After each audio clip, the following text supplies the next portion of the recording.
G'day, g'day, welcome or welcome back. The Australian government is just pure theatre. There are no facts, there is no intellect, there isn't even proper representation of the Australian people.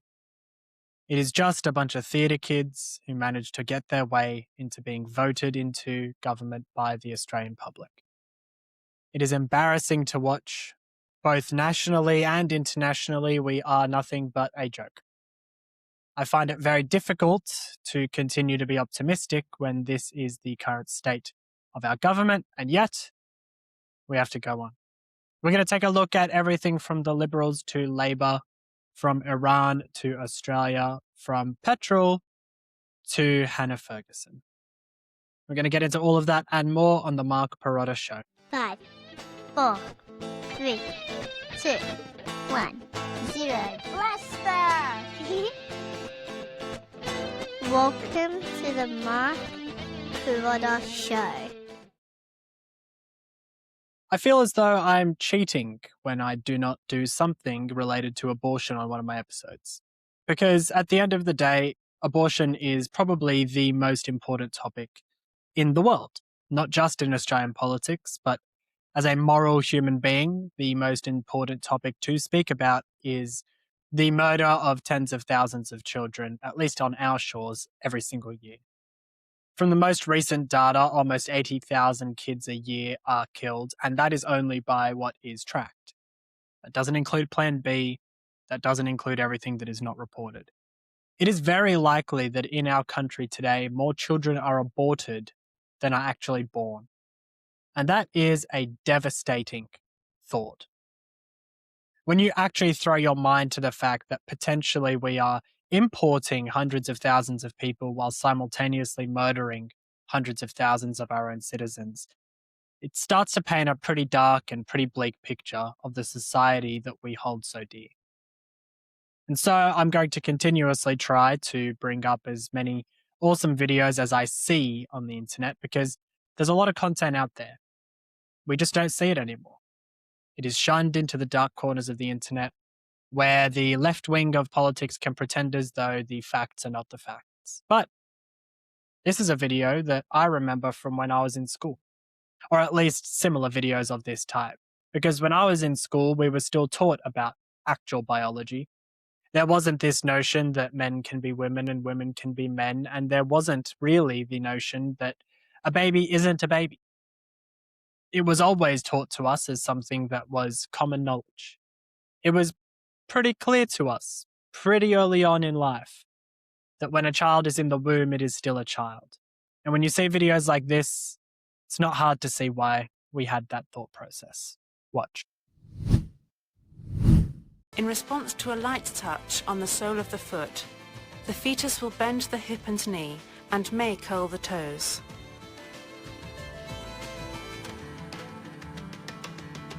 The eyelids are now completely closed.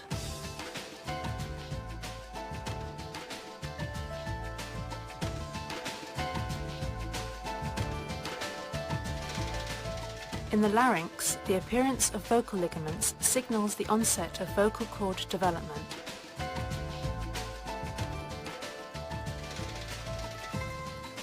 In female fetuses, the uterus is identifiable and immature reproductive cells called oogonia are replicating within the ovary.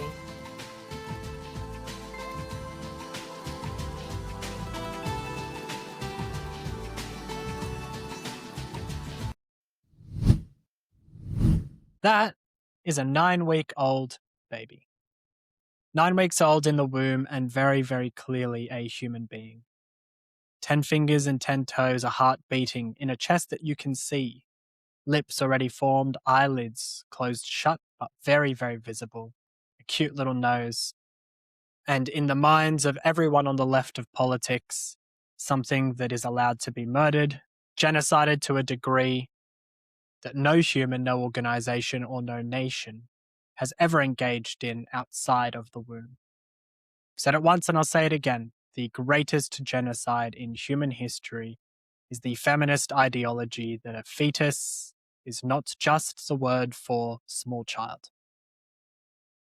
And with that, let's get into the other killing that is happening around the globe, because the United States is continuing its mission in Iran.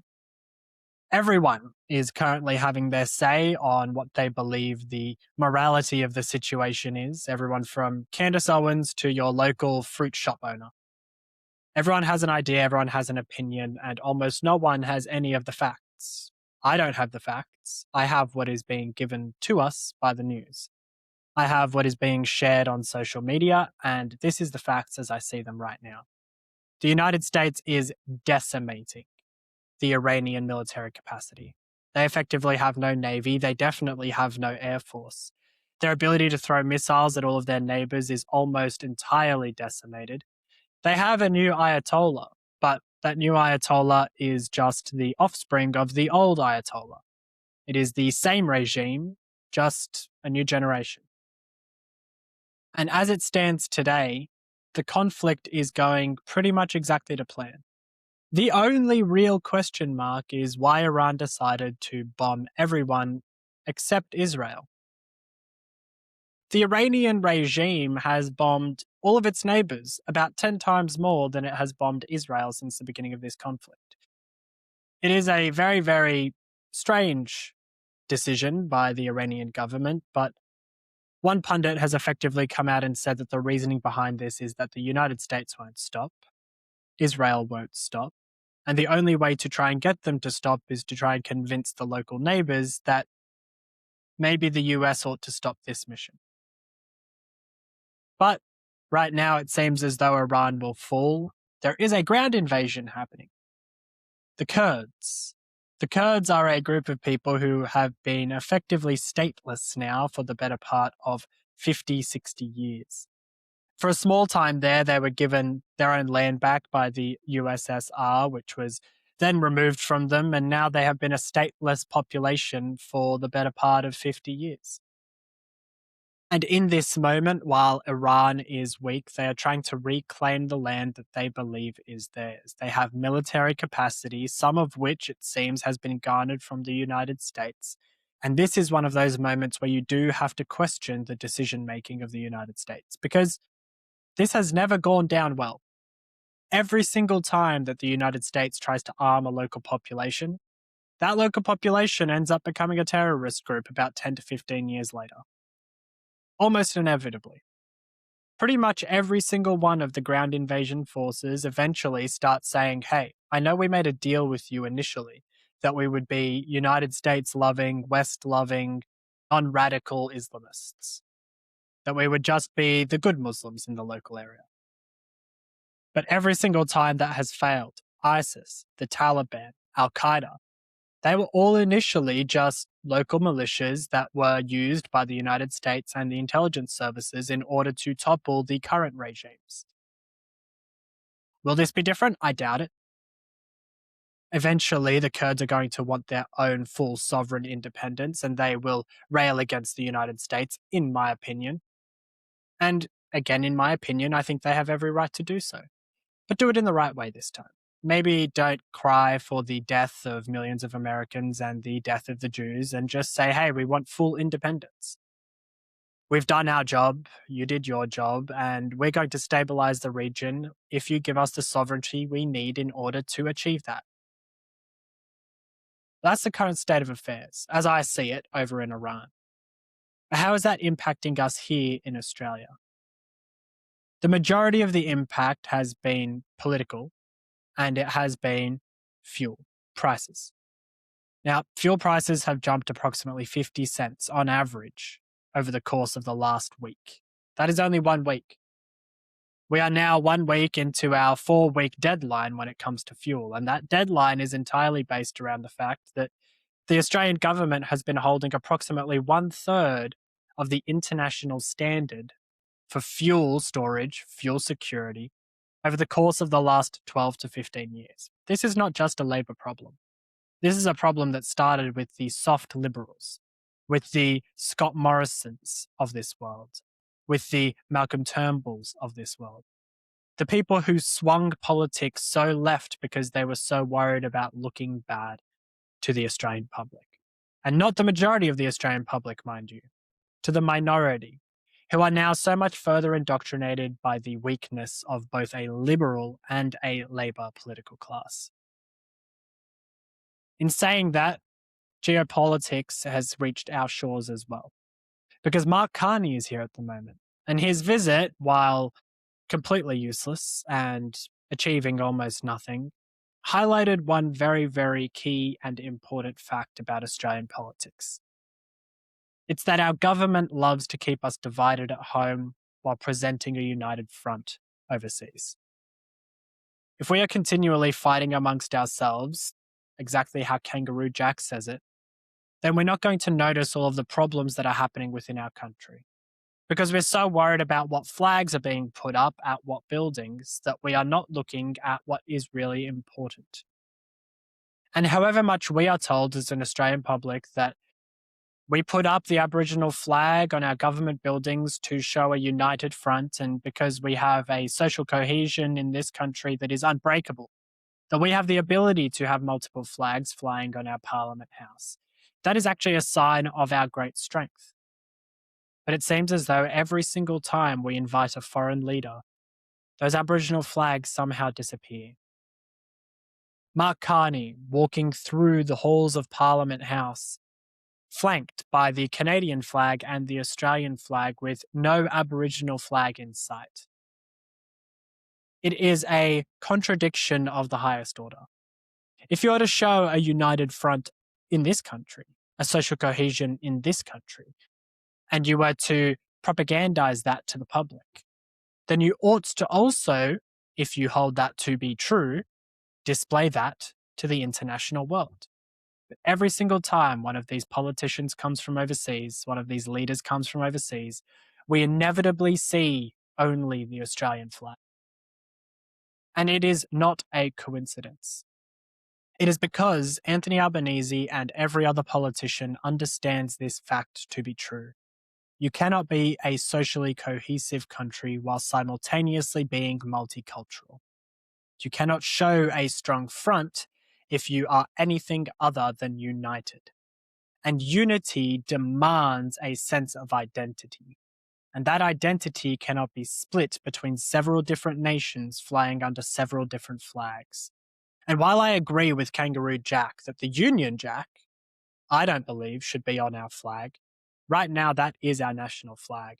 And so we should fly under it and it alone proudly, until such a time as to when someone has the guts to say it is time for us to become an independent republic, at which point a new flag should be created, designed, and flown on our Parliament House, something that represents the Australian people and the Australian people alone.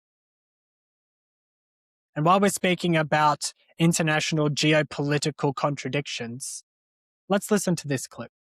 So this clip was question time from David Shoebridge, who came forward and asked a question of Penny Wong, the Foreign Affairs Minister, in relation to reports that a number of Australians may have been on the United States nuclear submarine, which recently bombed a ship from Iran off the coast of India.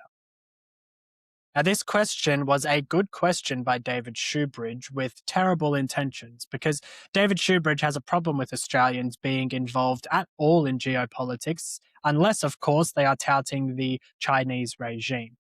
But the question was good, and I believe the answer was better. Watch. Recent data from your government says there were between 50 to 100 Australian personnel currently embedded on US nuclear-powered attack submarines in the region. Were any Australian personnel on this US submarine when it sank the Iranian frigate and left the survivors to drown? Thank you, Senator Shoebridge. Minister Wong. Minister Wong, sorry. Sorry. Thank you, President. Thank you, Senator Shoebridge. I have seen those reports, and I've also seen, before I came to question time, what the US has said about why that vessel was sunk and what it was preparing to strike, and I'd refer you to that. The US submarine operations are a matter for the United States.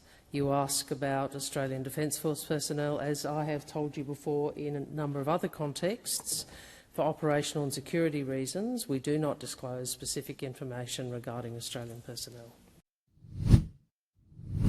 might be the only time that Penny Wong will get a big thumbs up from me, because that is the correct response. In the time of war, you should not be giving away the fact that your personnel are currently involved in military operations. To do that is not only a sign of weakness, but it is a sign of military ineptitude. You do not give away your position or your stance. You definitely don't give up that some of your personnel are currently in harm's way. And so Penny Wong making this decision was the right one. And yet, our feckless leader, Anthony Albanese, not even 24 hours after this, decided to go on, not in our Parliament House, mind you, not where all of the theatre happens, where all of the show and tell happens on our Parliament floor, which is meant to be one of the most sacred locations inside of our democracy. No, he went on a news channel and he just offered the information for free. Watch. Normally confirm such an issue, but given our NSC meetings and the public interest, I can confirm that there were 3 Australian personnel on board that vessel. I can confirm also, though, that no Australian personnel have participated in any offensive action against Iran. These are long-standing third country arrangements that have been in place for a long period of time. And what they do is ensure that Australian Defence Force personnel, where they're embedded in third countries' defence assets, they act in accordance with Australian law, with Australian policy, and that, of course, is taking place across the board. So how is it that less than 24 hours before, Penny Wong is saying that the Australian standard is that we do not share active military operations and their details? We do not share where our active duty personnel are currently located. That, to me, makes a lot of sense. That's a standard across the globe. Less than 24 hours later, Anthony Albanese contradicts her, not in our parliament, not saying it to David Shoebridge, who, however much of a moron he is one of our senators, not saying it in a place like that, but will say it to the media, where he can garner clicks and then somehow, more than likely, blame the media organisation for putting that information out. But it's not as though the Labor Party are alone. It's not as though the Labor Party are the only ones who are making a mockery of our Parliament House. The Liberal Party, in their own right, have completely lost the plot when it comes to decorum, when it comes to debate, and when it comes to having the correct discussion. Not all of them, but the party, yes. There are too many morons who have been elected into the Liberal Party. Far, far too many. And this is only one example. And I don't normally give trigger warnings because I find them to be a little bit babyish. But on this one, I will give a cringe warning.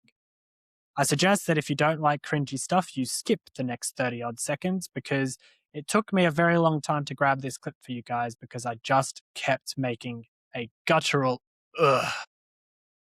Watch. It's a Billy Joel song that sounds kind of relevant. Do, do, do, do, do, do, do. The Treasurer did start the inflation fire. The inflation's burning while the Treasurer's squirming. The Treasurer did start the inflation fire. Yes, he poured petrol on it and he cashed organised crime to fuel it. Excuse me. Order. Look. And despite the fact that these people pretend to be the decorum party, the party of upper class, the echelon, this terrible, lyrically inept, vocally deranged display on our parliament floor will continue. Because for some reason, the Liberals think they're going to win this on the social media platforms. It's not going to happen. Your politics is too tight. Your positions are too frayed. You don't have a central vision. It's why Pauline Hanson is smoking you on every poll. Because despite the fact that One Nation do not have clearly defined policies, and by clearly defined, I don't mean on an ideas basis. I mean clearly defined on a costed basis. Because from a costing perspective, as I've said multiple times, it's so expensive to get that sort of modelling completed. And so Pauline Hanson not having the funds in order to be able to cost her policies, that's kind of not her fault. But the Liberal Party, unable to decide its identity, that is their fault. And at the end of the day, there's always going to be these social media clowns, the people looking for the clicks, the people who are just there basically to say the thing, do the thing that makes them seem edgy, so that on their social media the next day they can pop it up and try and get as many views as humanly possible. Rage bait a little bit and see where the opposition lands on their ideas so that they can make people look as insane as humanly possible. And that's not just our political class, it's our social media class as well. Now, the Australian Institute, which is one of the most ridiculous organisations, pretending as though they are a neutral source of information, when they are in fact one of the most left-leaning and factually incorrect organisations on earth. The Australian Institute, most definitely ironically named, is one of the most un-Australian institutes that exists in our country today. And yet they posted this clip of Hannah Ferguson, who for some reason now hates Anthony Albanese because he had some harsh words to say about some of her favourite radical, vocal social media influencers. Watch. I live in Anthony Albanese's electorate. He is my MP. And when he became Prime Minister in 2022, I was really looking forward to seeing positive progressive changes the Labor Party claims to be capable of. And I think they have, for the last, 1.5 terms, sat on being better than the other guy. And they are resting on that, even though our country gave him the keys at the last federal election and said, go for it, we're hopeful, do something. And for him to turn around in the last week and have a crack at David Pocock and Grace Tame, you could not be further departed from the reality of Australians to do that. We haven't spoken a lot about Hannah Ferguson recently, mostly because she's been quite silent, mostly because the Albanese government's not radical enough for her.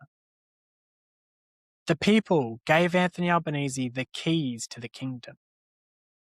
We gave him the ability to do whatever he wants. He should be able to be as radical as we want him to be, to just entirely ignore 46% of the Australian public who did not vote for him, for the 54 that did. Now, mind you, that is the prerogative of every government, if they want to do that. But when Anthony Albanese runs on a moderate line, then you'd think that he ought to do moderate things. And he has not been in any way, shape or form moderate, mind you. He's still spending tax dollars left, right and centre to make it look as though the economy's going okay.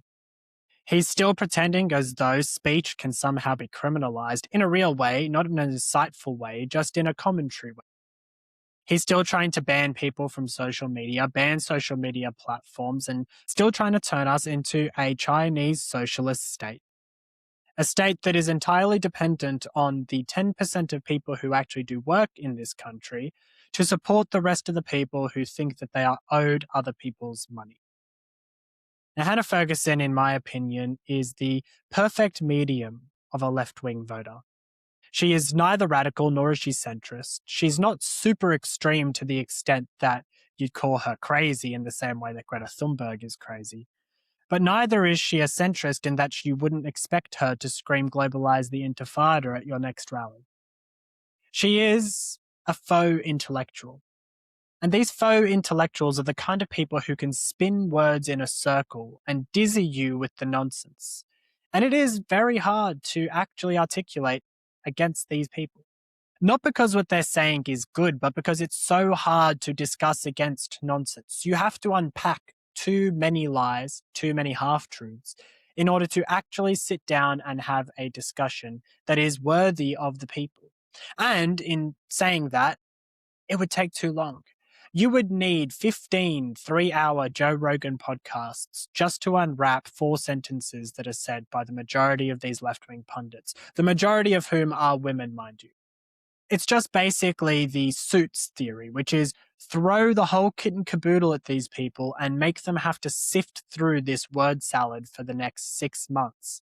And until that point in time, we're going to claim victory because they couldn't say anything to the fact that we said something along the lines of ethically non-monogamous, racist, queer, non-binary, questioning dog lover who accepts the multicultural ethnic state apart from the colonial inquest, which is only a part of the Christo-radical right and the nationalist project, and it's just word salad. You can't do anything with it.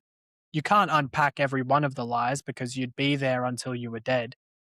And so they pretend as though they've said something interesting when in fact all they've done is confuse everyone, and all of the other non-intellectuals can clap like the seals that they are.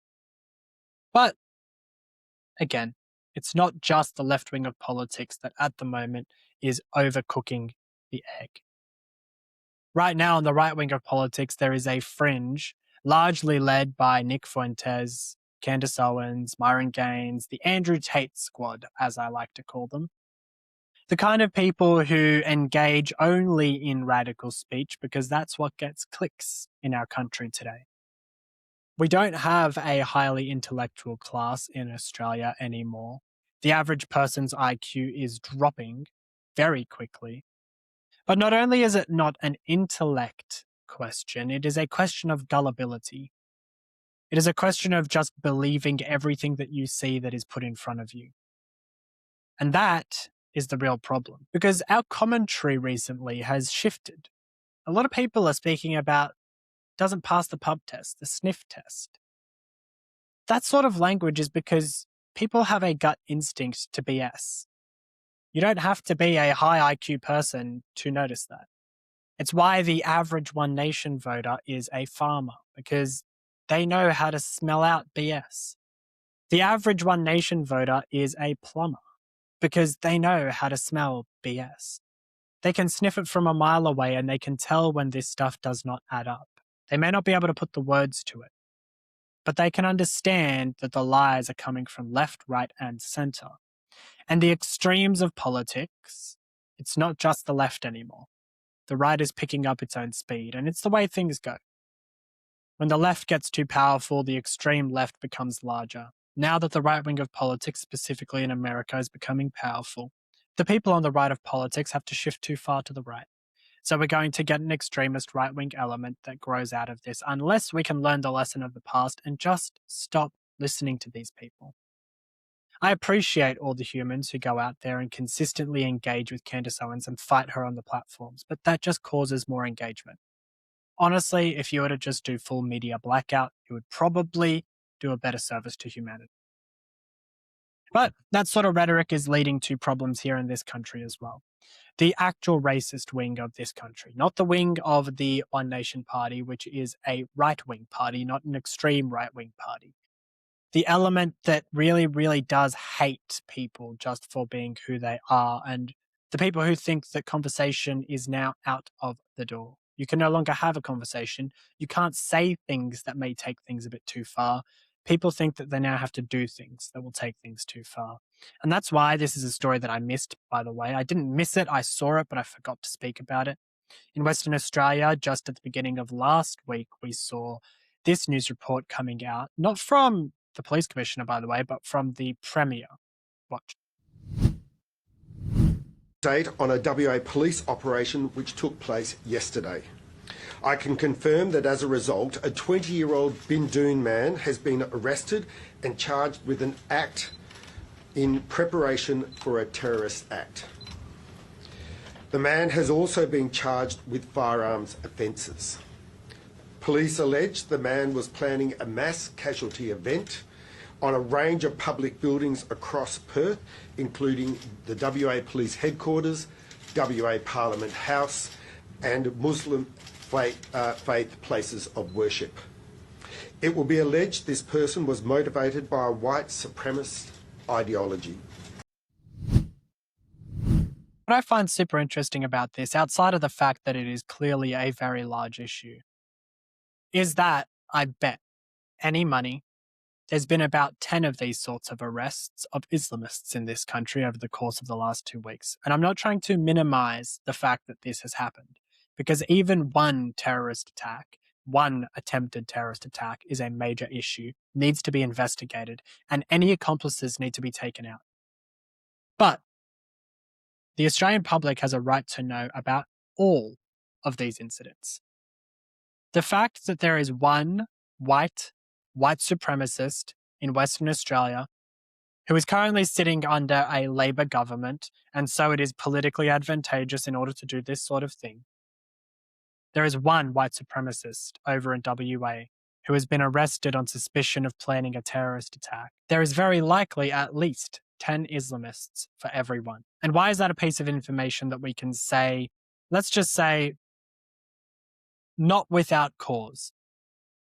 Because right now in this country, there are at least 300 known terrorists. Right now. Terrorists, terrorist affiliates, and terrorist sympathizers. Terrorist sympathizers, there's hundreds of thousands in this country. Every single person who crossed a bridge in order to demand the rights of Palestine and the freedom fighters of Hamas. Effectively, every single one of those people, willingly or not, were sympathizing with terrorists. But in saying all of that, what I want to call for in this is that every single premier, every single time there is a terrorist attack, ought to do this. We just saw in yesterday's episode that Katie Gallagher had to repeal her bill for freedom of information. The people shouldn't even have to ask for this information. It should all be public. We pay for every single dollar of the documentation that goes into it. The only thing that should ever be left as a secret from the Australian public are matters of national security. Kind of like the thing that Anthony Albanese just decided to offer willfully to both the Australian public and the enemies of the Australian public. And yet we are still seeing clips like this that are coming out. Clips like the Islamist regimes that are happening inside of Australia, and reporting from one of the best reporters in Australia today. I'm not sure if I've spoken about Jake Tapper before, but Jake Tapper is doing some really, really good work on social media. He's sort of like a Sunrise commentator, but he's dabbling his hand at doing the news on social media where most people are getting their news today. But the way that he does his reporting is very clean, it's very fresh, and it's very quick. I suggest you go and watch him, go follow him over on socials, Jake Tapper, Tapper. He's reporting on this, which is Hizb ut-Tahrir being listed as a hate group. Now, I hate that this happened. And yes, I use that word intentionally. I hate that this happened because Hizb ut-Tahrir didn't need to be listed as a hate group. There needed to be no new legislation passed through the government to restrict our freedoms. All they had to do was list them for what they are in countries like Egypt and the UK, which is a terrorist organization. Because when you have people who say things like this in your organization as your speakers, then yes, you are a terrorist organization, spreading terror, propagandizing for terror, and effectively raising a small army of terrorists in our country. Watch. Islamic organisation Hizb ut-Tahrir has been banned under Australia's new hate group laws. The government confirmed that it had officially listed Hizb ut-Tahrir as a prohibited hate group, which threatens those who continue to be involved in the organisation with up to 15 years in jail.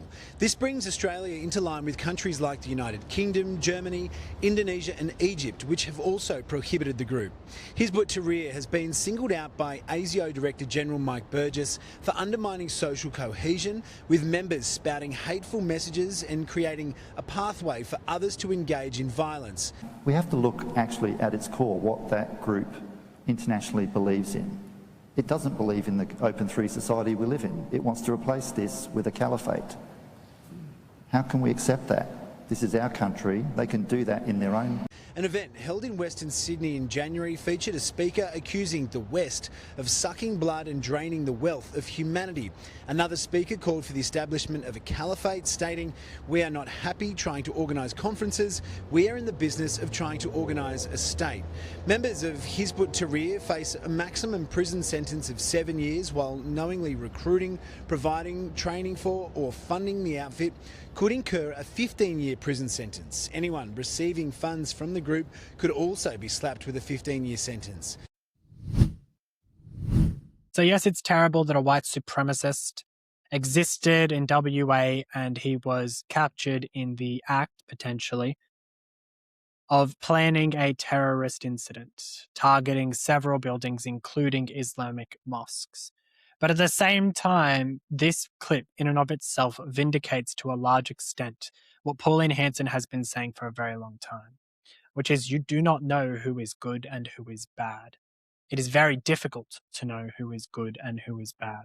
Because up until approximately 5 minutes ago, Hizb ut-Tahrir was a legal organisation in Australia. Not because they should have been, but because the laws that existed on the books were not being enforced in the way that they should have. And so this is the current state of affairs in Australia. We have terrorists and terrorist sympathizers here on our shores right now. We have a fuel shortage issue which is spiking in a way that I don't think we've ever seen before. We have a political class which is effectively just a bunch of theatre clowns. And to top it all off, we are paying hundreds of thousands of dollars to organizations which are mourning the Ayatollah. Yes, you heard that right. In reporting that happened last week, we found out that hundreds of thousands of dollars were promised to a mosque which has since been shown to be mourning the death of a listed terrorist in this country. Over $600,000 was offered to this mosque. That grant has now been repealed by the Australian government because obviously it doesn't look good and it could be funding a terrorist sympathizer. No. The reasoning is because the government decided that this does not look good for social cohesion. Yes, I'm not kidding. The actual reasoning is that the Australian government thinks it's not good for social cohesion. Let's put it this way. If you cannot give an organisation in Australia money, it means they're not doing good work. And if they're not doing good work, they ought to be shut down. This is a mosque that will be allowed to stay open. This is a mosque that will not be investigated. This is a mosque that likely is going to be harbouring terrorists and terrorist sympathisers in the future.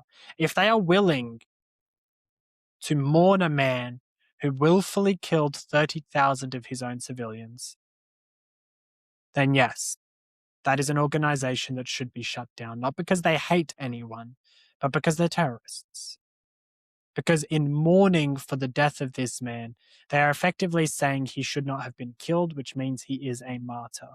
Under the Islamic codes, anyone who is celebrating his death would be celebrating the death of a martyr, and as such, jihad can be waged against them. And that'll do us.